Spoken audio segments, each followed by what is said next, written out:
Hello guys, welcome back to अपनी video. आप सभी लोगों का स्वागत है इकल ई कॉमर्स के एक और नई ब्रांडिंग वीडियो के अंदर। तो गाइस, मेरा नाम है किशन और अगर आपने हमारा पिछला वीडियो देखा होगा तो मैंने उसमें बताया था कि ये चैनल हमें इसीलिए बनाया है ताकि हम आपको ई कॉमर्स बिजनेस के बारे में बता सके कि आप अपना ई कॉमर्स बिजनेस कैसे स्टार्ट कर सकते हैं और डेली व्लॉग भी देने वाले हैं हम अपने खुद के ई कॉमर्स बिजनेस का। तो चलो आज का वीडियो स्टार्ट करते हैं। तो गाइस, हमारा आज का जो टॉपिक होने वाला है वो है आप अपना ई कॉमर्स बिजनेस कैसे बना सकते हैं। तो उसमें किन किन चीजों की आवश्यकता होती है सब कुछ बताने वाले हैं। तो उसको हमने 5 पॉइंट में डिवाइड किया है। पहला है बजट, आप अपना बजट कितना रख सकते हैं। दूसरा है डॉक्यूमेंटेशन, तीसरा है प्रोडक्ट रिसर्च और चौथा है कंप्यूटर या आपको किन किन इलेक्ट्रॉनिक आइटम की आवश्यकता होती है।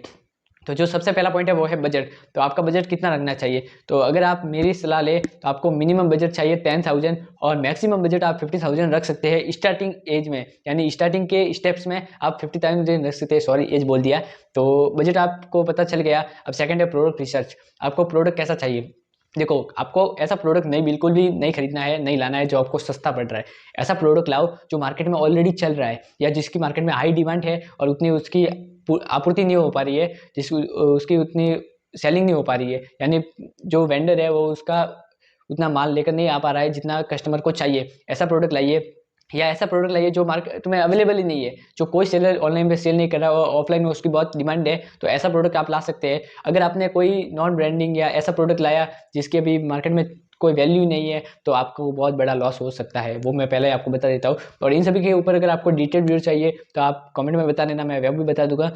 तीसरी जो पॉइंट है वो है हमारा कंप्यूटर वगैरह, आप किन किन चीज़ों की आपको आवश्यकता होती है। तो देखो, अगर आप एक प्रोडक्ट लाओगे तो उसकी फोटोग्राफी के लिए आपको एक कैमरा की आवश्यकता होगी। अगर कैमरा नहीं है आपके पास तो मोबाइल भी चलेगा। मैंने खुद मोबाइल से स्टार्ट किया था। तो एक छोटा सा मोबाइल चाहिए जिससे आप लगा सकते हो कि ये फोटो वगैरह मतलब खींचने के काम आ सकता है, आपको सेटअप वगैरह कर सकते हो आप उससे।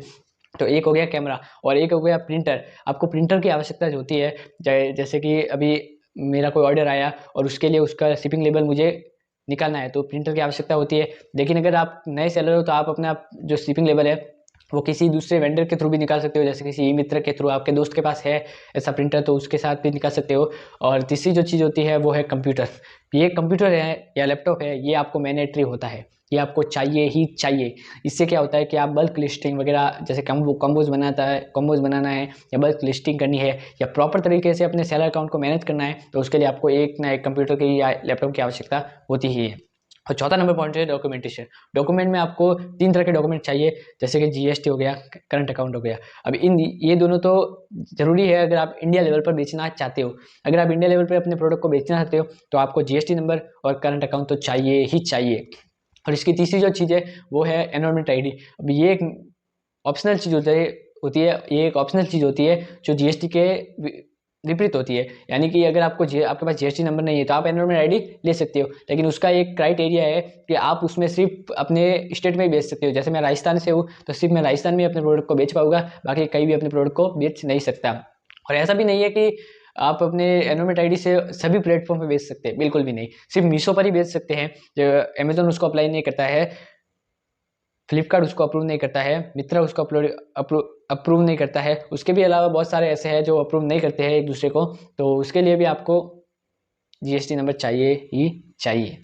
तो यही थी हमारा आज तक का वीडियो। अगर आप में इसमें से किस भी चीज़ पर आपका डाउट है या कुछ समझ में नहीं आया है तो आप हमें सीधा ही कमेंट कर सकते हैं या हमसे कांटेक्ट कर सकते हैं ताकि हम उसके रिलेटेड भी कुछ ना कुछ वीडियो लेकर आ सके आपके लिए। अब मिलते हैं अगले वीडियो में, तब तक के लिए बाय बाय। और एक और बता दूं, ब्रांडिंग के लिए आप इस तरह की पॉलिथीन का यूज़ कर सकते हैं।